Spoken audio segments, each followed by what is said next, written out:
20-25 ദിവസത്തെ കഠിനമായിട്ടുള്ള ഷൂട്ടും ഉണ്ടാവും, ഒരു 2-3 ദിവസം റിഹേഴ്സലും എല്ലാം ഉണ്ടാവും. അപ്പോൾ ഒരു ബിഗ് ബഡ്ജറ്റ് മൂവിക്ക് വേണ്ട എല്ലാവിധ തയ്യാറെടുപ്പും ഉണ്ടാവും.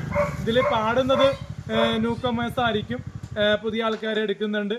എന്തായാലും പൂജയ്ക്ക് 1-ാം തീയതി വരുന്ന ആൾക്കാർക്ക് നോക്കിയിട്ട് നമ്മൾ മ്യൂസിക് എഡിറ്റർ അങ്ങനെ എല്ലാവരെയൊക്കെ എടുക്കുന്നുണ്ട്. എന്തായാലും വലിയൊരു വിജയമാറി മാറുമെന്ന് ഞാൻ പ്രതീക്ഷിക്കുന്നു. കാരണം നമ്മൾ തന്നെയാണ് പ്രൊമോട്ട് ചെയ്യുന്നത്. കാരണം നമ്മൾ പിച്ച് വെച്ച് വരുന്ന ജൂനിയർ ആർട്ടിസ്റ്റ് ആയിട്ടാണ്. അപ്പോൾ എനിക്കൊരു ആഗ്രഹം ഉണ്ടായിരുന്നു, ഒരു വലിയൊരു നല്ലൊരു സിനിമ ചെയ്ത് ആൾക്കാരിലേക്ക് എത്താം, വർക്ക് ചെയ്യണമെന്ന്. അപ്പോൾ പലരുടെ കൂടെ വർക്ക് ചെയ്തപ്പോൾ ചെറിയ രീതിയിൽ എനിക്ക് തല്ലുകൾ കിട്ടുന്നത് പ്രവണത വന്നു.